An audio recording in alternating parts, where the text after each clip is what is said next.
Drama की starting में हम यहाँ पर जानन को देखते हैं जो कि हॉस्पिटल में आई हुई थी अपना फुल बॉडी चेकअप करवाने के लिए। एंड रिपोर्ट्स आने पर उसे पता चलता है कि उसे ब्लड कैंसर है। फिर बाद में यहाँ पर वो अपने हस्बैंड जाओ को कॉल लगा लेती है सब कुछ बताने के लिए। कहती है कि मैं यहाँ पर हॉस्पिटल आई थी अपने रिपोर्ट्स निकालने के लिए, लेकिन इतने में जाओ गुस्से में कॉल को कट कर देता है, ये कहते हुए कि वो बहुत ज़्यादा ही बिजी है, उसके पास फ्री टाइम नहीं है कोई राम कथा सुनने की। दोस्तों यहाँ पर रानन हमें बता रही होती है कि हर किसी को यहाँ पर लगता है कि उन दोनों की मैरिज है वो एकदम बहुत ही अच्छी है, क्योंकि रानन यहाँ पर एकदम परफेक्ट इंसान से शादी की है जो कि जाओ है। लेकिन ये सब कुछ एक फेक है, क्योंकि अंदर की बात तो लोग जानते नहीं है। जहाँ पर रानन को ही सारे एफर्ट्स लेने पड़ते हैं, रानन को ही हर एक काम करना पड़ता है, भले वो छोटा से छोटा काम क्यों ना हो। एंड अब यहाँ पर उसके ब्लड कैंसर के बारे में भी कोई जानेगा नहीं और उसे इस चीज़ से खुद ही स्ट्रगल कर कर बाहर निकलना होगा। और तो यहाँ पर उसके बचने के चांसेस भी बहुत कम होते हैं। इतने में यहाँ पर नर्स आ जाती भागते हुए, कहती कि हमें रिपोर्ट्स को लेकर डॉक्टर जाओ के पास जाना चाहिए, हो सकता है वो आपकी कुछ मदद कर दे। तो फिर यहाँ पर वो उसे लेकर डॉक्टर जाओ के पास चली जाती है, जहाँ पर पेशेंट्स की तो लाइन लगी हुई थी। लेकिन नर्स उसे लेकर उसके रिपोर्ट्स उसके टेबल पर रख देती है, जहाँ पर जाओ को गुस्सा आ जाता है और वो उसके रिपोर्ट्स देखने के लिए रेडी भी नहीं था। कहता है कि देखो यहाँ पर ढेर सारे पेशेंट्स करे और भले ही तुम मेरी घर की मेंबर हो, इसका मतलब ये नहीं है कि मैं तुम्हें ज़्यादा प्रायोरिटी दूंगा, हम हमारी प्राइवेट बात घर पर करेंगे, यहाँ पर नहीं। नर्स के कहने पर भी वो उसकी रिपोर्ट को देखने के लिए रेडी नहीं था और वो उसे वहाँ से भेज देता है। एंड यहाँ पर रानन को बड़ा ही बुरा लगता है कि ये तो यहाँ पर उसके रिपोर्ट्स देखने तो रेडी नहीं है, उससे शायद उसकी अब फिक्र बिल्कुल भी नहीं होती है। दूसरे यहाँ पर वो घर पर होती है डिनर टेबल पर, जहाँ पर वो उसके हाथों में डाइवोर्स पेपर्स को देखते हैं। इतने में यहाँ पर जाओ आ जाता है उसमें चिल्लाते हुए कि मैं तुम्हें पहले ही कहा था कि मैं यहाँ पर डिनर करने वाला नहीं हूँ, तो फिर तुमने मेरा मील क्यों सर्व कर रखा है। रानी उसे कहने लग जाती है कि ये तुम्हारा आखिरी मील होगा जो कि मैंने तुम्हारे लिए कुक किया है। इस बात को सुनकर जाओ को कुछ समझ नहीं आता एंड रानी उसे बताने लग जाती है कि मुझे तुमसे डिवोर्स चाहिए। अभी भी जाओ को यहाँ पर ये सब मजाक लग रहा होता है, जहाँ पर रानन उसे डिवोर्स के पेपर्स देने लग जाती है और उसे देखकर जाओ को बड़ा गुस्सा आ जाता है और वो पेपर्स वो उसी के ऊपर फेंक देता है। कहता है कि लगता है तुम्हारे पास कुछ ज़्यादा ही चीज़ें आ गई है, जहाँ पर तुम्हें मेरे दी हुई चीज़ों का कुछ भी वैल्यू नहीं है, इस वजह से यहाँ पर तुम इस डिवोर्स वाली चीज़ को बाहर निकाल रही हो। तुम्हारी हिम्मत कैसी हुई ये सब बोलने की। रानन कहती कि देखो मैं ये डिसीजन बड़ी मुश्किल से ले पाई हूँ, यकीन नहीं होता तो पेपर्स को चेक कर लो, मैंने अपने सिग्नेचर्स कर दिए, अब बस तुम्हारे सिग्नेचर्स की ज़रूरत है। फिर बाद में यहाँ पर वो उन पेपर्स को देखने लग जाता है, जहाँ पर रानन के हर एक पेपर के ऊपर सिग्नेचर होते हैं। एंड रानन यहाँ पर उसे याद से साइन करने के लिए कहकर वहाँ से चली जाती है। तो फिर यहाँ पर जाओ का तो कुछ ज़्यादा ही गुस्सा आ जाता है। फिर बाद में यहाँ पर वो डिनर करने बैठता है, लेकिन वो भी नहीं कर पाता क्योंकि उसे लग रहा था रानन खुद ब खुद चल कर वापस आएगी। अब रानन आई नहीं होती है तो वो उसे खुद ही कॉल लगा लेता है, कहते कि देखो मैं 5 तक गिनती करूँगा और अगर तुम नहीं आई तो तुम्हारे लिए बहुत बुरा होगा। यहाँ पर वो 5 तक काउंटिंग तो करता है, लेकिन कॉल यहाँ पर कट हो जाता है। तो वो वापस से रानन को कॉल लगाता है, लेकिन इस बार रानन ने उसे ब्लॉक कर दिया होता है। जाओ तो यहाँ पर बहुत गुस्से में आ जाए, कहने लग जाता है कि ठीक है देखना तुम खुद ब खुद यहाँ पर कुछ दिन बाद मेरे वापस आओगी और मुझसे माफ़ी मांगूंगी, तब मैं तुम्हें बताता हूँ कि मैं तुम्हें कैसे माफ़ करूँगा। दूसरे यहाँ पर रानन बड़ी अपसेट होकर जा रही होती है, जहाँ पर वो हमें बताती है कि उनकी शादी को 6 साल हो गए। और यहाँ पर रानन तो अपने पेरेंट्स के अगेंस्ट चली गई थी जाओ के साथ शादी करने के लिए, और उसके पेरेंट्स जाओ को लेकर कभी भी रेडी नहीं थे, पर यहाँ पर झगड़ कर लड़कर उसने यहाँ पर जाओ से शादी की थी, जहाँ पर साफ साफ समझ आ रहा है कि जाओ उसकी शादी को और उसे वैल्यू बिल्कुल नहीं करता, बल्कि यहाँ पर तो वो किसी और को वैल्यू करता है, यानी कि उसकी एक साइड चिक है।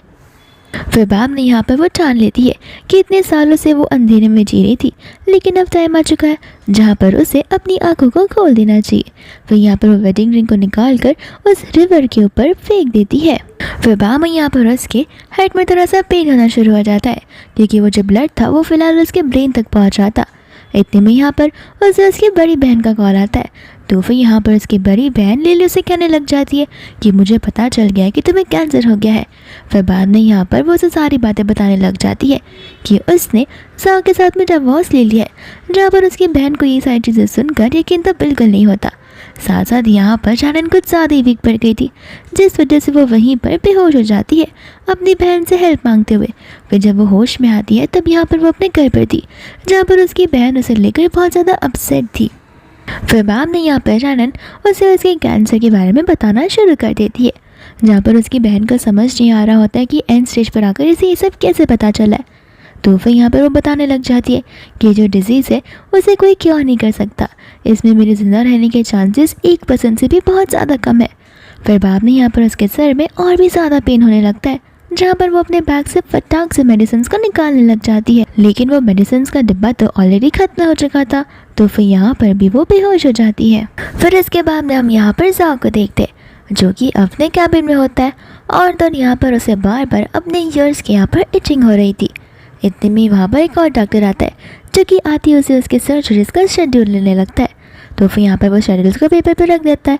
दूर से यहाँ पर वो उसके ईयर्स को नोटिस करता है, कहता है कि लगता है आपको किसी चीज़ से तो एलर्जी हो रही है। जाओ कहता है कि मुझे पता नहीं है, लेकिन मुझे 2-3 टेस्ट करने होंगे, तब मुझे पता चल जाएगा। एंड यहाँ पर वो दूसरा डॉक्टर उसे बताने लग जाता है कि अभी तो आपको टेंशन लेने की ज़रूरत नहीं है। ऐसे भी रानन मैडम तो आपका पूरा ध्यान रखती है, आपको पता है उन्होंने हमारे हर एक डॉक्टर से पूछ कर रखा है कि आखिर आपको किन किन चीज़ों से एलर्जी हो सकती है, और उनके पास एकदम मोटा सा नोट भी है कि आखिर आपको लेके किन किन चीज़ों को लेके प्रिकॉशंस रखने हैं। फिर बाद में यहाँ पर जाओ को बहुत दिन याद आ जाता है, जहाँ पर रानन ने उसे एक टेक्स्ट लिखा हुआ था, जिस टेक्स्ट को लेकर उसका एम्प्लॉय चला गया था, यानी कि उसका कस्टमर, और उस कस्टमर ने वही गलत मेडिसिन ले लिए थे। तो फिर यहाँ पर वह रानन को दोषी ठहरा रहा था। फिर इसके बाद में यहाँ पर हम जाओ को देखते हैं, जो कि अब यहाँ पर क्लब में था अपनी डॉक्टर वाली ड्यूटी के बाद में, और यहाँ पर उसके सारे फ्रेंड्स होते, लेकिन यहाँ पर जाओ तो कुछ ज़्यादा ड्रिंक किया जा रहा था। तो उसका फ्रेंड उसके पास आकर बैठ जाता है, कहता है कि देखा मैंने तुमसे कहा था ना कि तुम अगर यहाँ पर आ गए तो तुम्हारा मूड एकदम लाइट हो सकता है। फिर भी यहाँ पर जाओ उनकी बातों को सुनने के लिए रेडी नहीं था। सभी लोग कहते कि देखो डिवोर्स तो होता रहता है, और ऐसे भी डिवोर्स के बाद मूव ऑन करना ही बहुत बड़ी चीज़ होती है। हम लड़कों तो कभी रिग्रेट नहीं होगा, लेकिन लड़कियाँ तो हमेशा रिग्रेट करती है। यहाँ पर जाओ फटाक से उस ड्रिंक का सिप लेकर वहाँ से गुस्से में चला जाता है, क्योंकि उसका ध्यान अभी भी रानन पर ही था। फिर बाद में यहाँ पर वो घर पर आता है, जहाँ पर वो अपने सेंसेस में बिल्कुल नहीं होता, एंड चिल्ला चिल्ला कर यहाँ पर वो रानन को बुलाने लग जाता है, लेकिन रानन कैसी उसकी आवाज़ सुनेगी, क्योंकि रानन तो घर छोड़कर जा चुकी है। फिर बाद में यहाँ पर अंकल वैन भागते हुए आ जाते हैं, एंड वो उसे रिपोर्ट बताने लग जाते, जिसमें वो अभी भी इंटरेस्टेड बिल्कुल नहीं था। लेकिन वैन यहाँ पर उसे सीधा बोल देता है कि मैडम को ब्रेन कैंसर है। यहाँ पर जाओ को समझ नहीं आता कि आखिर ये चीज़ तुम्हें कैसे मिली। तो वैंग यहाँ पर बताने लग जाते कि मैं मैडम के रूम की क्लीनिंग करवा रहा था, तब यहाँ पर स्टाफ ने आकर मुझे रिपोर्ट्स कर दिया। जाओ को गुस्सा आ जाता है और वो उन पेपर्स को फाड़ देता है, कहता है कि नए नए बहाने और तरीके ढूंढती रहती है, जिस वजह से मैं यहाँ पर उस पर सिंपैथी दिखाऊँ। पर अब और नहीं, अभी झूठी चीज़ें मुझ पर वर्क करने वाली बिल्कुल नहीं है। एंड वो तुरंत ही अपने असिस्टेंट को कॉल लगा लेता है, एंड यहाँ पर रानन के लोकेशन को पता करने के लिए कहता है। फिर इसके बाद में हम यहाँ पर रानन को देखते हैं, जो कि हॉस्पिटल में थी और उसकी कंडीशन कुछ ज़्यादा ही सीरियस थी, एंड यहाँ पर उसकी बहन उसे हिम्मत हारने से मना कर रही थी। रानन यहाँ पर उसकी आखिरी ख्वाहिश पड़ रही होती है कि मेरे मरने के बाद जाओ को पता भी मत लगने देना कि आखिर मेरा ग्रेव हेड कहाँ पर है, और उसे मेरे फ्यूनरल पर बुलाने की भी कोई ज़रूरत नहीं है। इतना कहती ही यहाँ पर वो बेहोश हो जाती है, यानी कि ये उसकी आखिरी सांसें होती हैं। फिर इसके बाद में जाओ यहाँ पर घर के बालकनी में बैठकर ड्रिंक और स्मोक कर रहा होता है, और इतने में यहाँ पर उसका भाई जी आ जाता है, जो कि उसे रानन का लोकेशन बताने लग जाता है। एंड आगे कुछ बिना बात जाने वो तुरंत उस लोकेशन पर पहुँचने के लिए कहता है। फिर बाद में यहाँ पर वो लोग उस लोकेशन में पहुँच जाते हैं। तो फिर जी कहता है कि देखो तुम्हें अपने आप को मेंटली प्रिपेयर करना होगा। जाओ कहता है कि मेंटली प्रिपेयर करने की ज़रूरत ही क्या है, वो यहाँ पर जानबूझकर मुझे डिवोर्स देकर गई है अपने ईगो को दिखाकर, और उसे क्या लगता है कि मैं उसे माफ़ कर दूँगा। जी तो यहाँ पर उसे अभी भी वार्न कर रहा था, लेकिन जाओत में तो कुछ ज़्यादा ही ईगो भरा हुआ रहता है। वो कहता है कि देखो ये आखिरी मौका है रानन का, जहाँ पर या तो वो मेरे प्रपोजल को एक्सेप्ट करेगी या तो वो ज़िंदगी भर रिग्रेट करने वाली है, और ये मौके को मैं नहीं गंवाऊँगा। मैं यहाँ पर अपने साइड से अच्छा बनकर जाऊँगा। एंड वो यहाँ पर वेडिंग रिंग तक लेकर आया होता है। फिर उसे लेकर वो अंदर की ओर जाने लग जाता है। फिर इसके बाद में वो तुरंत ही बड़े गुस्से में उस रूम के अंदर एंट्री मारता है, लेकिन एंट्री करते ही यहाँ पर उसे बहुत बड़ा शॉक मिलता है, जहाँ पर हम रानन के फ्यूनरल को देखते हैं। तो यहाँ पर स्टाफ भी उसे बोलने लग जाता है कि आज मैडम रानन का फ्यूनरल है, तो अब उसके लिए आया है, तो अभी हमारा प्रिपरेशन शुरू ही हुआ है। दूसरा यहाँ पर वो ये सारी चीज़ें देखकर कोई चीज़ों को एक्सेप्ट कर ही नहीं पा रहा था, एंड वो पूरा अंदर से टूट जाता है। फिर बाद में यहाँ पर उसे वो नर्सिंग वाली बात याद आती है, जहाँ पर नर्स ने उसे उस रिपोर्ट को देखने के लिए कहा था। बट तभी यहाँ पर जाओ ने उस रिपोर्ट को इग्नोर किया था। दूसरा यहाँ पर जी उसे उठने के लिए कह रहा था। बोलता है कि देखो, हो सकता है कि नर्स या डॉक्टर से कुछ गलती हो गई हो, रिपोर्ट्स अदला बदली हो गए होंगे एंड अभी भी रैनन जिंदा ही होगी और अच्छी खासी होगी। जाओ कहते हैं कि हाँ सही कहा तुमने, लेकिन मुझे तो लगता है कि ये सब कुछ जानबूझकर कर रही है ताकि मुझे रिग्रेट फील हो सके और ये सब कुछ इस लड़की की एक चाल ही है। एंड यहाँ पर वो गुस्से में चीज़ों को तोड़ने फोड़ने लग जाता है। फिर इतने में यहाँ पर आ जाती है लिली, जो कि ये सब करने से उसे मना करती है और उस पर गुस्सा करने लगती है। फिर बाद में यहाँ पर वो कहते हैं कि अच्छा हुआ तुम यहाँ पर आ गए, मुझे अभी के अभी रैनन से मिलना है। लिली कहती है कि रैनन से? तुम कौन होते हो रैनन से मिलने वाले? जाओ कहने लगता कि मैं उसका हस्बैंड हूँ और उससे मिलने का हक मुझे पूरा है। लिली कहती कि ठीक है, अगर तुम्हें उससे मिलना है तो फिर तुम्हें भी यहाँ पर ऊपर की ओर जाना होगा। यहाँ पर जाओ को कुछ समझ नहीं आ रहा था। लिली कहने लग जाती है कि देखो, खुद को यहाँ पर तुम बार बार हस्बैंड का टैग ना दो तो बेहतर होगा। तुम्हारी खुद की वाइफ इतने सालों से सफ़र करती आ रही थी, लेकिन फिर भी तुमने उसकी एक बातों को सुनी तक नहीं। वो हमेशा से तुम्हें लेकर उदास थी, बट कभी भी तुमने उसकी पॉइंट्स को जाना चाहा ही नहीं। एंड यहाँ पर जब बेचारी को कैंसर हो गया था तभी भी तुमने यहाँ पर उसे नज़रअंदाज कर दिया।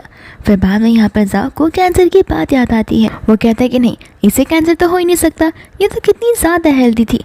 लिली कहती कि देखो, तुम डॉक्टर हो और मुझसे अच्छा तुम जानते रहोगे कि आखिर पेशेंट को कौन सी बीमारी कब और कैसे हो सकती है, और उनके सिम्टम्स भी तुम्हें बड़े अच्छे से पता होंगे। तो फिर जाओ जाकर खुद ही पता लगा लो कि आखिर चीज़ें क्या थी। जाओ को यहाँ पर गुस्सा आ जाता है। वो कहता है कि ये सारी चीज़ें तो पॉसिबल है ही नहीं। और यहाँ पर वो चिल्ला चिल्ला को रैनन को बाहर निकलने के लिए कहता है। बोलता है कि देखो, मजाक बहुत हो गया, अब चुपचाप यहाँ से बाहर निकलो, मुझे तुमसे कुछ बात करनी है, वो भी बहुत इंपॉर्टेंट है। एंड यहाँ पर अभी मिर्जा को यही लग रहा था कि वो उसके साथ कुछ ट्रिक कर रही है ताकि यहाँ पर उसे रिग्रेट हो सके और तो और वो खुद ब खुद उसके पास वापस आ सके।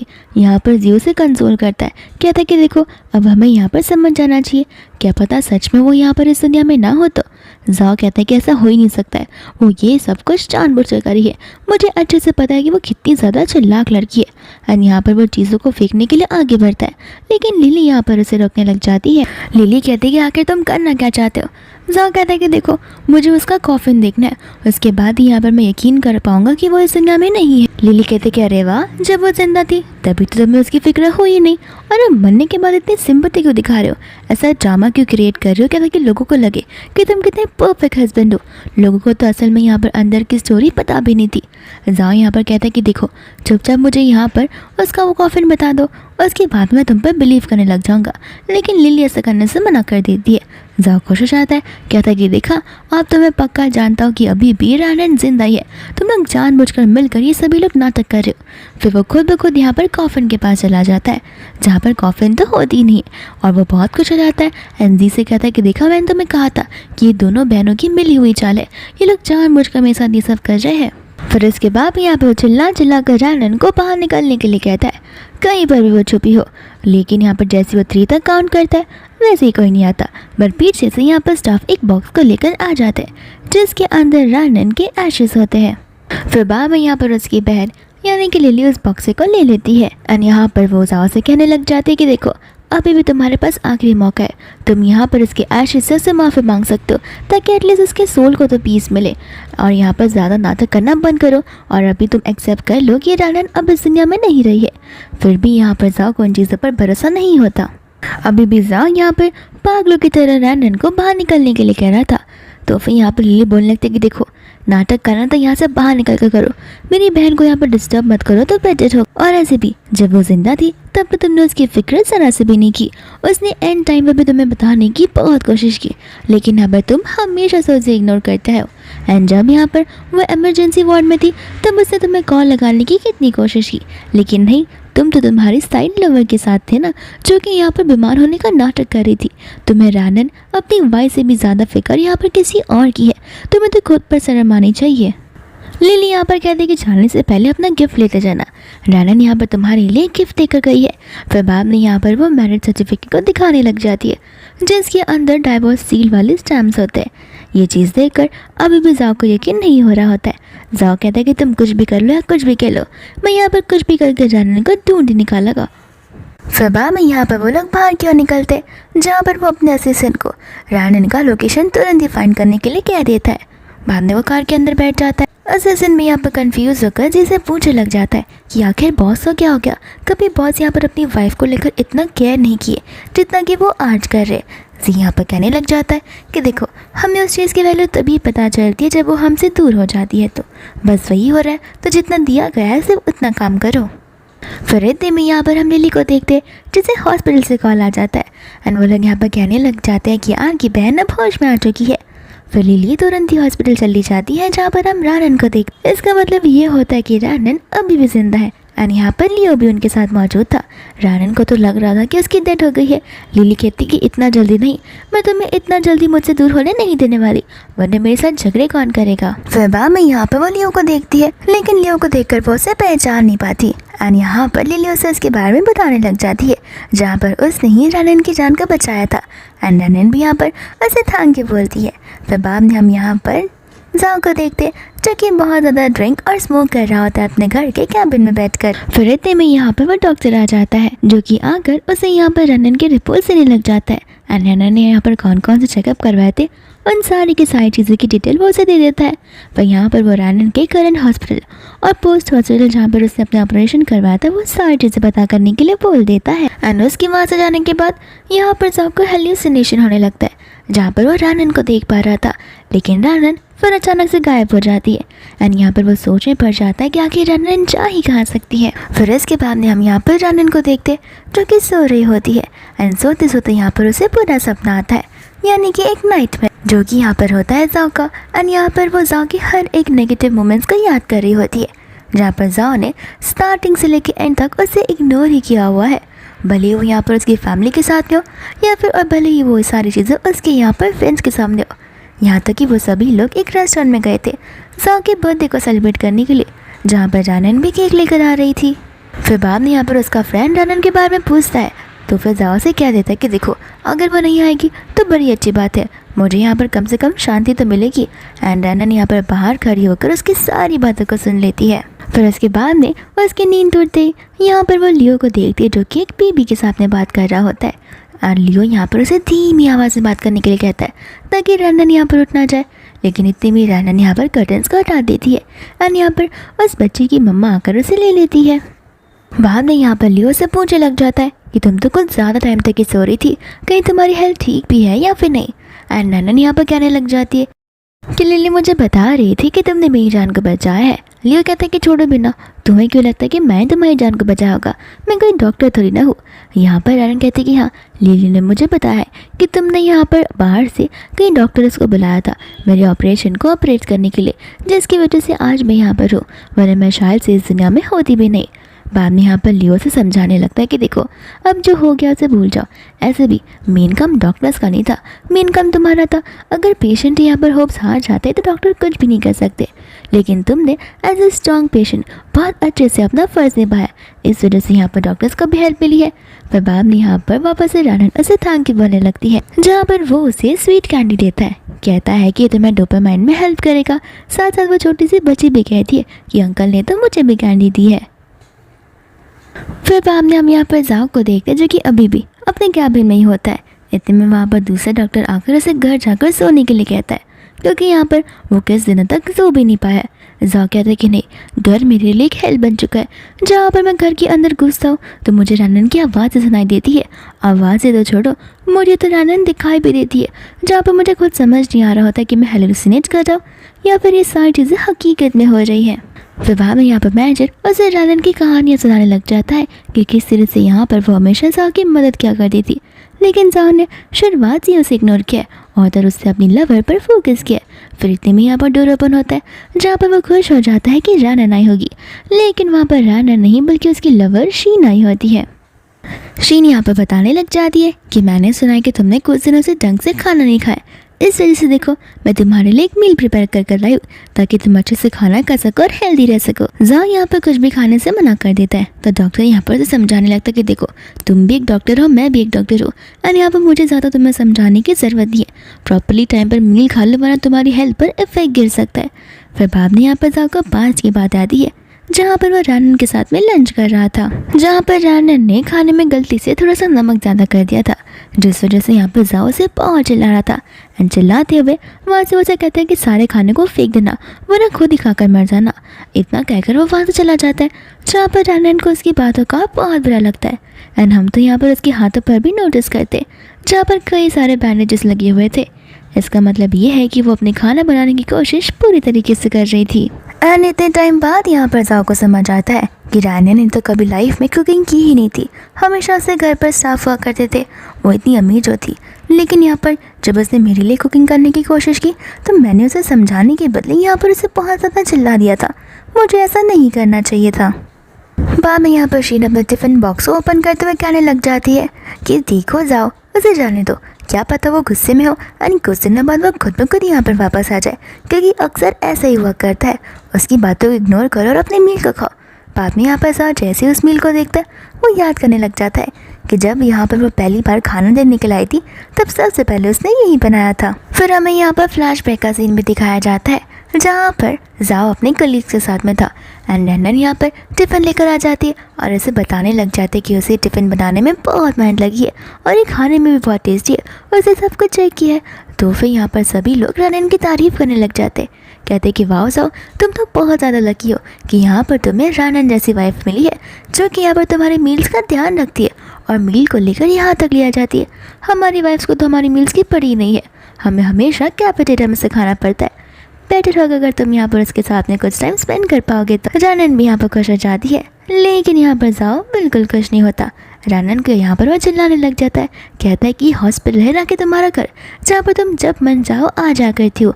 और तो यहाँ पर वो उसके टिफ़िन को लेकर फेंक भी देता है और उसे टिफ़िन के ऊपर चला जाता है, जहाँ पर इस चीज़ की वजह से रैनन के हाथ में तो चोट भी लग गई थी जिसमें से खून बह रहा था।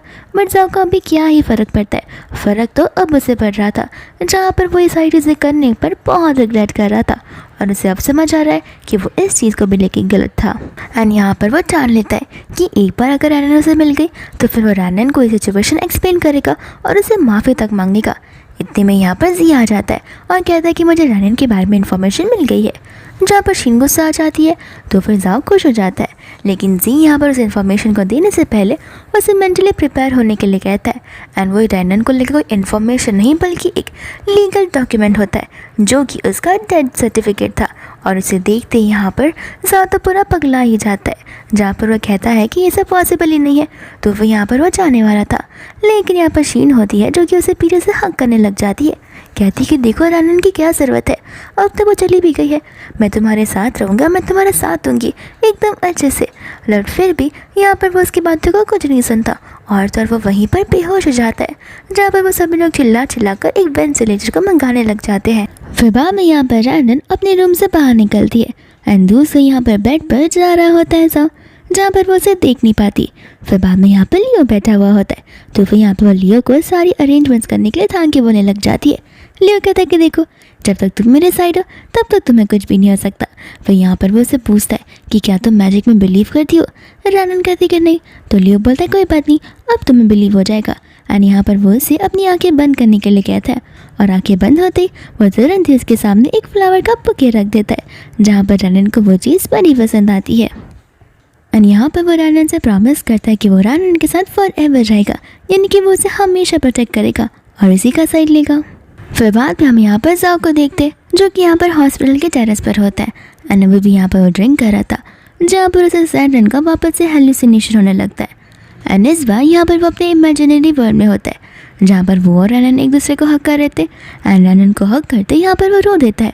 रैनन उससे पूछती कि आखिर तुम रो क्यों रहे हो। तो यहाँ पर जाओ उसे अपने बुरे सपने के बारे में बताता है कि किस तरीके से रैनन उसे छोड़कर चली गई थी। रैन कहती है कि अरे मैं तुम्हें छोड़कर नहीं जा सकती हूँ, मैं तो हमेशा से ही तुम्हारा साथ दूंगी। लेकिन जैसे यहाँ पर वो उसे वापस हक करती है वो अचानक से गायब हो जाती है। एंड बाद में वो अपने इमेजिनरी वर्ल्ड से बाहर आता है और रैनन को ढूंढने के लिए तो कूदने भी वाला था, लेकिन पीछे से आकर जी उसे कूदने से बचा लेता है और उस पर बहुत ज़ोर से चिल्लाने लग जाता है। फिर इसके बाद में यहाँ पर वो कहने लग जाता है कि मुझे अपनी कही हुई हर एक बातों पर बहुत रिग्रेट हो रहा है। मुझे अब जाकर समझ आ रहा है कि रैनन यहाँ पर मेरी कितनी फ़िक्र किया करती थी और मैं हमेशा से उसे इग्नोर कर कर शीन को बहुत ज़्यादा ही कुछ भाव देने लग गया था। अगर मैं शुरुआत से ऐसा नहीं करता तो रैनन मुझे छोड़कर कभी नहीं जाती। जी यहाँ पर कहता है कि देखो अब जो हो गया उसे भूल जाओ, यहाँ पर तुम अगर कूदोगे तो रैनन थोड़ी ना वापस ज़िंदा हो सकती है, तुम्हें यहाँ पर खुद का ध्यान रखना होगा। तुम्हारे पास तुम्हारी जॉब है, तुम्हारी फैमिली है जिसमें मैं तो हूँ तुम्हारे साथ। लेकिन यहाँ पर जाओ से ढकेल लेता है, कहता है कि तुम समझ नहीं पाओगे, मैंने यहाँ पर अपनी वाइफ रेलन को खोया है। मुझे ही पता है कि अपनी किसी फैमिली मेम्बर को खोने में कितना ज़्यादा दुख होता है। यहाँ पर तो भगवान भी मुझे माफ़ नहीं कर पाएगा। एंड इतने में यहाँ पर उसे खांसी आने लग जाती है, जहाँ पर उसके मुँह से खून तक निकल आता है। एंड बाद में यहाँ पर जी जाओ को लेकर जो हॉस्पिटल में आ जाता है, जिसके बाद में यहाँ पर नर्स आती है और यहाँ पर आकर वो उन्हें जाओ की सिचुएशन के बारे में बताने लग जाती है कि रिपोर्ट्स अकॉर्डिंग यहाँ पर जाओ को ड्रिंक करना बंद करना होगा। एंड यहाँ पर अगर उसने एक्सेस ड्रिंक कर लिया तो फिर हम उसकी लाइफ का कोई बहाना नहीं दे सकते कि वो जिंदा भी रह पाएगा या फिर नहीं। फिर बाद में यहाँ से अंदर चली जाती है, जहाँ पर जी जाओ के पर चिल्लाने लग जाता है। जाओ कहता है कि नहीं, मैं अब यहाँ पर नहीं रह सकता। तो जी यहाँ पर तो समझाने की कोशिश करता है कि देखो यहाँ पर कितने सारे पेशेंट्स हैं जिनके हाथों में तुम्हारी लाइफ है, यानी कि तुम्हें उनकी सर्जरी करनी है, उनके ऑपरेशंस करने हैं। अगर तुम नहीं रहोगे तो फिर उनकी लाइफ का क्या होगा। लेकिन जाओ का यहाँ पर जी पर ध्यान बिल्कुल भी नहीं था।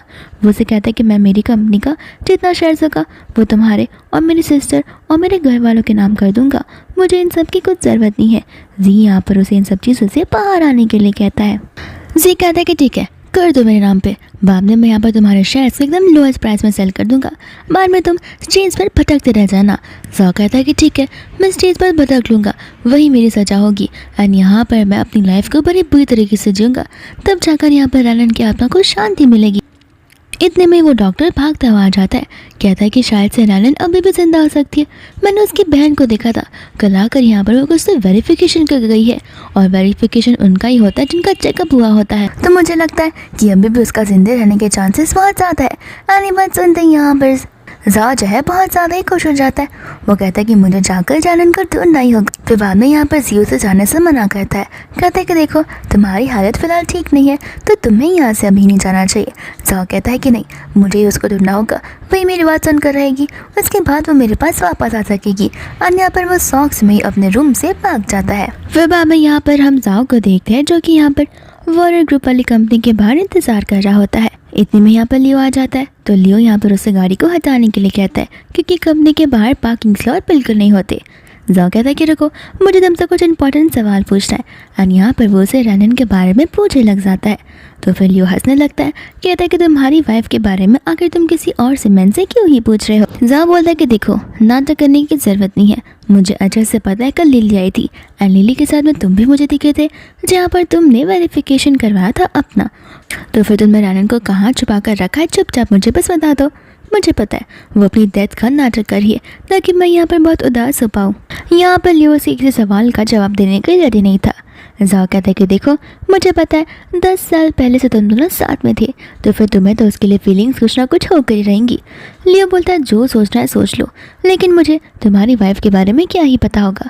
जाओ कहता है कि ठीक है, नहीं बता रहे हैं तो कुछ मत बताओ, लेकिन मैं यहाँ पर सारी चीज़ों को उलट पुलट कर दूंगा मेरी वाइफ रेलन को ढूंढने के लिए। तब यहाँ पर जाओ से कहता है कि देखो, ज़्यादा कुछ करने की ज़रूरत नहीं है, ये सब कुछ कर कर तुम यहाँ पर रेलन की लाइफ को डिस्टर्ब कर रहे हो। तब यहाँ पर जाओ को समझ आ जाता है कि रेलन अभी भी जिंदा है। लियो कहता है कि हाँ वो जिंदा है, लेकिन मैं तुम्हें उससे मिलने बिल्कुल नहीं देने वाला हूँ। लास्ट टाइम तो मैंने गिव अप कर दिया था, क्योंकि मुझे पता था रेलन के लिए लव तुम हो, बट यहाँ पर अब मुझे पता चल गया है कि तुम्हारा रियल फेस क्या है। तो फिर मैं रेलन को वापस तुम्हारे पास आने देने वाला बिल्कुल भी नहीं हूँ। तो फिर जाओ यहाँ पर गुस्सा आ जाता है, कहता है कि देखो चुपचाप यहाँ पर रेलन को मुझे दे दो। वो कहते हैं कि ठीक है, मैं तो तुम्हें रेलन को दे भी दूंगा, लेकिन तुम खुद एक बार सोच कर देखो, क्या रेलन यहाँ पर तुम्हारे पास वापस आने के लिए रेडी है। जिसे सुनकर यहाँ पर जाओ खुद ब खुद सोचने लग जाता है। फिर बाद में हम यहाँ पर रेलन को देखते जो कि सो रही थी, और एक बार फिर से यहाँ पर उसे नाइट में आ रहे थे। एंड डर के मारे यहाँ पर वो उठ जाती है। फिर तुरंत ही यहाँ पर लियो आ जाता है, लाइट्स ऑन कर देता है। एंड जैसे ही यहाँ पर लियो को देखती है, वो उसे हक करने लग जाती है। लियो कहता है कि तुम टेंशन मत लो, अब तुम्हें यहाँ पर कोई कुछ नहीं कर सकता। फिर बाद में यहाँ पर जाओ अपने कैबिन में आ जाता है, जहाँ पर वो असिस्टेंट आकर उसे सारे के सारे रिपोर्ट देने लगता है। कहता है कि इतने सारे ऑपरेशन पेंडिंग है, और यहाँ पर डीन चाहता है कि आप ये सब कुछ शुरू कर दे। लेकिन यहाँ पर जाओ गुस्सा आने लगता है, कहता है कि मैं तुमसे पहले ही कहा था कि मैं कोई ऑपरेशन नहीं करने वाला हूँ, मुझे कुछ समय का ब्रेक चाहिए। एंड ये बात को सुनकर उसको बिल्कुल अच्छा नहीं लगता, क्योंकि एज ए डॉक्टर ये सारे ऑपरेशंस उसके अंडर लेके गए थे। एंड यहाँ पर वो अपने पेशेंट्स की लाइफ के साथ खिलवाड़ कर रहा है। तो फिर यहाँ पर वो अपना आईडी निकाल कर कहता है कि मैं रिज़ाइन कर जाऊँ, मैं ऐसे डॉक्टर के साथ वर्क नहीं करना चाहता जिसे सेंस ऑफ रिस्पॉन्सिबिलिटी हो ही ना। इतना कहकर वो वहाँ से चला जाता है। फिर बाद में यहाँ पर वो सोच में पड़ जाता है। फिर यहाँ पर उसे एक आइडिया आता है कि वो एक प्रेस कॉन्फ्रेंस को ऑर्गेनाइज करेगा और वो तुरंत यहाँ पर जी को कॉल कर सारी चीज़ें अरेंज करने के लिए कहता है। फिर बाद में घर पर आकर वो ड्रिंक करने लग जाता है। जी आती है यहाँ पर उसे ड्रिंक करने के लिए मना कहता है। जा कहता है कोई बात नहीं, बस कुछ दिनों की बात है, एक बार ये प्रेस कॉन्फ्रेंस हो जाए फिर आनंद मेरे पास आ जाएगी, उसके बाद मुझे ड्रिंक करने की ज़रूरत नहीं है। जी बाद में यहाँ पर उसे उसके प्लान के बारे में पूछता है, जहाँ पर जाओ से बताता है कि देखो मैं इस कॉन्फ्रेंस को ऑर्गेनाइज कर रहा हूँ एंड मैं इस न्यूज़ मीडिया के थ्रू आनंद को माफ़ी मांगूंगा एंड आनंद को समझ आ जाएगा कि मेरी फीलिंग्स उसके लिए बहुत रियल है एंड यहाँ पर वो खुद ब खुद मेरे पास चली आ जाएगी। फिर मैं उसे सारी सिचुएशन एक्सप्लेन कर लूँगा और हम एक बार फिर से पहले जैसे रहने लग जाएंगे। जी को यहाँ पर पता होता है कि ऐसा कुछ भी नहीं होने वाला, लेकिन एज ए गुड ब्रदर वो उसका साइड लेता है। फिर बाद में प्रेस कॉन्फ्रेंस ऑर्गेनाइज हो जाता है, जहाँ पर सभी लोग उसी कंपनी के लेकर शेयर्स के बारे में बात करते हैं। फिर बाद में यहाँ पर उन्हें ऑन द स्पॉट न्यूज़ आती है कि उसकी वाइफ मर चुकी है, लेकिन यहाँ पर वो सबके इल्यूजन्स को दूर करता है। कहता है कि मेरी वाइफ अभी भी जिंदा है और एक कॉन्फ्रेंस मैंने अपनी वाइफ के लिए ऑर्गेनाइज किया है ताकि मैं उससे माफ़ी मांग सकूँ। एंड आनंद यहाँ पर उस चीज़ को देख रही होती है। फिर यहाँ पर वो सभी कैमरास के सामने मीरा आनंद से माफ़ी मांगने लग जाता है। साथ साथ यहाँ पर वो उसे एक और चांस के लिए मांगता है, जहाँ पर आनंद डर जाती है एंड कहने लग जाता है कि अब जब मैं इसे छोड़ के जा चुकी हूँ तब यहाँ पर इसे एफर्ट डालने की क्या ज़रूरत है। दोस्त हम यहाँ पर लियो को देखते हैं जो कि इंपॉर्टेंट डॉक्यूमेंट्स पर साइन कर रहा होता है एंड आज यहाँ पर उसकी बिजनेस ट्रिप होती है। लेकिन जैसे यहाँ पर वो न्यूज़ में देखता है जाक के कन्फेशन को, वो तुरंत ही यहाँ पर अपनी सारी मीटिंग्स को कैंसिल कर देता है एंड आनंद के पास निकल पड़ता है। एंड आनंद भी यहाँ पर उसे कॉन्फ्रेंस में पहुँच गई थी, जहाँ पर जाक तो वहाँ से निकल जाता है एंड आनंद यहाँ पर सोचने पड़ जाती है कि आखिर उसे क्या करना चाहिए। इतने में यहाँ पर लियो आ जाता है जो कि उसे टिश्यू देने लग जाता है। कहता है कि देखो ज़्यादा ओवरथिंक मत करो, तुम एकदम प्रॉपर हो और तुम एकदम ठीक हो जाओगी। फिर बाद में यहाँ पर आनंद के आंसू को पूछता है, जहाँ पर आनंद से बताने लग जाती है कि मुझे तो लग रहा था कि ये सारे सेक्रीफाइसेस मैं ही कर रही हूँ, लेकिन अब मैं उसे एफर्ट्स डालते हुए देख रही हूँ तो मुझे बहुत बुरा लग रहा है। यहाँ पर लियो से पूछने लग जाता है कि क्या तुम सच में उसके पास वापस आना चाहती हो। रानन यहाँ पर साफ साफ मना कर देती कि नहीं, उसके पास वापस जाना इसका मतलब ये है कि खुद को डिप्रेशन में ला कर रखना, खुद को स्ट्रेस आउट करना, जहाँ पर मैं अपने आप को जूम में वापस नहीं लाना चाहती। मैं वो पुरानी वाली रानन बिल्कुल नहीं पाना चाहती हूँ। लियो कहता है कि ठीक है, तुम्हें तुम्हारे विजन्स अच्छे से पता है और यहाँ पर मैं तुम्हारे विजन्स क्लियर करने में हेल्प करूँगा। मैंने कहा था ना कि हर एक मोड पर मैं तुम्हारा साथ दूंगा। एंड यहाँ पर वो उसे लेकर सीधा मीडिया वालों के सामने आ जाता है। फिर इसके बाद वो सभी के सामने यहाँ पर जानन की पर्सनालिटी को बाहर निकालता है और इसके आइडेंटिटी को भी साथ में कहता है कि यहाँ पर मेरी कंपनी और मैं यहाँ पर हमें से सारी की सारी सिक्योरिटी प्रोवाइड करेंगे। अगर जानन के साथ में यहाँ पर किसी ने कुछ खेलने की कोशिश की तो याद रखना मेरी कंपनी उसे बिल्कुल नहीं छोड़ेगी। फिर बाद में यहाँ पर वो उसे लेकर एक रेस्टोरेंट चले जाते हैं, जहाँ पर रानन एक कार को नोटिस करती है जिसके अंदर यहाँ पर जाओ बैठा हुआ था। तो फिर वो लोग अंदर की ओर जाने लग जाते हैं। लियो कहता है कि रुको, मैं उसे भगा कर आता हूँ। रानन कहती है कि नहीं, वो इतनी आसानी से तुम्हारी बात को नहीं मानेगा, तुम अंदर जाओ, मैं यहाँ पर अपने साइड को क्लियर कर आती हूँ। तो फिर यहाँ से लियो अंदर की ओर चला जाता है, जहाँ पर रानन चली जाती है जाओ से बात करने के लिए। एंड बाद में यहाँ पर जाओ उसकी ओर भाग कर आ जाता है, लेकिन रानन यहाँ पर उसे एक डिस्टेंस पर खड़े रहने के लिए कहती है। जाओ से कहता है कि देखो अभी तुम यहाँ से डिस्चार्ज हुई हो, तो फिर देखो मैं तुम्हारे लिए कितना न्यूट्रियस खाना बना कर लाया हूँ और ये सब कुछ मैंने अपने हाथों से बनाया और ये तुम्हारा फेवरेट मशरूम क्रीम है। जिसे सुनकर रानन बोलती कि नहीं, ये मेरा फेवरेट नहीं, ये तुम्हारा फेवरेट है। मुझे मशरूम से पहले बिल्कुल नहीं पसंद थे, लेकिन तुम्हें ये अच्छे लगा करते थे, इस वजह से मैं तुम्हारी पसंद को भी अपनी पसंद बना ली थी। फिर बाद में उससे माफ़ी मांगते हुए उसे वो चीज़ टेस्ट करने के लिए कहता है। बोलता है कि देखो मैंने ये चीज़ पहली बार बनाई है। रानन कहती कि नहीं, मुझे ना तुम्हारी डिश टेस्ट करनी है और ना ही मुझे तुम्हारी बातों को कुछ सुनना है। मैं भी यहाँ पर तुमसे बात कर रही हूँ तो अपनी चीज़ें सॉर्ट करने के लिए आई हूँ। जिया पर कहने लग जाता है कि प्लीज़ तुम उसे एक मौका तो देकर देख सकती हो, लेकिन रानन यहाँ पर साफ साफ मना कर देती है। कहते कि एक चांस दो, इसने एक बार खाना क्या बना लिया, उस चीज़ की वजह से मैं उसे चांस दूँ। यहाँ पर 6 साल तक मैं मेड जैसे काम करती आ रही हूँ, जहाँ पर मेरी कोई वैल्यू तक नहीं थी, और तुम्हें लगता है कि मुझे इतनी आसानी से यहाँ पर सारी बातों को मान लेना चाहिए और उसे एक चांस देना चाहिए। ऐसे भी तुम उसके भाई हो, तुम मेरे दूसरे हस्बैंड नहीं हो जहाँ पर तुम्हें हमारे रिलेशन के बारे में पता हो। तो फिर तुम इसमें अगर दखलंदाजी ना करो तो बेहतर होगा। एंड मेरी चीज़ को ना तुम क्वेश्चन कर सकते हो और ना अब यहाँ पर ये चीज़ को जाओ क्वेश्चन कर सकता है। रानन बाद में यहाँ से अंदर की ओर जाने लग जाती है, जहाँ पर जाओ से रोकता है। कहता है कि ठीक है, मेरी बातों को मत मानो, लेकिन कम से कम मेरे खाने को तो तेज़ करो। रानन कहती कि एक ही बात मैं तुम्हें 10 बार नहीं बताने वाली हूँ। जाओ कहता है कि देखो, माना कि मैंने गलती की, तुम भी तो यहाँ पर आकर मुझे थप्पड़ मार सकती थी, मुझ पर चिल्ला सकती थी, मुझे उस रिपोर्ट के बारे में बता सकती थी, लेकिन यहाँ पर तुमने भी तो वो सब नहीं किया। रैनन उसे साफ साफ वार्निंग दे देती है, कहती कि देखो तुम्हारी गलती है, अब जब तुम्हारी गलती है तो उस पर मेरी गलतियों को लाना बंद करो। और ऐसे भी मैं नॉर्मली तुमसे कोई चीज़ बोलना चाहती हूँ जो कि तुम मुझे बोलने नहीं देते हो, तो तुम्हें क्यों लगता है कोई सीरियस चीज़ यहाँ पर मैं तुम्हें बोल पाऊँगी? क्योंकि यहाँ पर मुझे हर एक टाइम डरना पड़ता था, और हर एक टाइम मुझे डरना पड़ता था कि यहाँ पर अगर मैं तुमसे कुछ कहूँगी तो तुम गुस्से में आ जाओगे और चिल्ला कर चुपचाप वहाँ से निकल जाओगे अपनी लवर के पास में। यहाँ पर जा कहता है कि देखो मुझे बहुत रिग्रेट हो रहा है, मुझे यहाँ पर तुम्हारी वैल्यू समझ आ रही है, और मैं प्रॉमिस करता हूँ कि मैं तुम्हें अच्छे से ट्रीट करूँगा। बट यहाँ पर रैनन उसके बिना कोई बात सुने अंदर की ओर चली जाती है। एंजी यहाँ पर जाओ को लेकर घर आ जाता है, जहाँ पर वो बेहोश रुका था। वैंग भी यहाँ पर उसे देखकर शॉक हो जाता है। फिर बाद में यहाँ पर वो धीरे धीरे होश में आने लग जाता है, जहाँ पर जी वैंग को सारी बातें बताता है।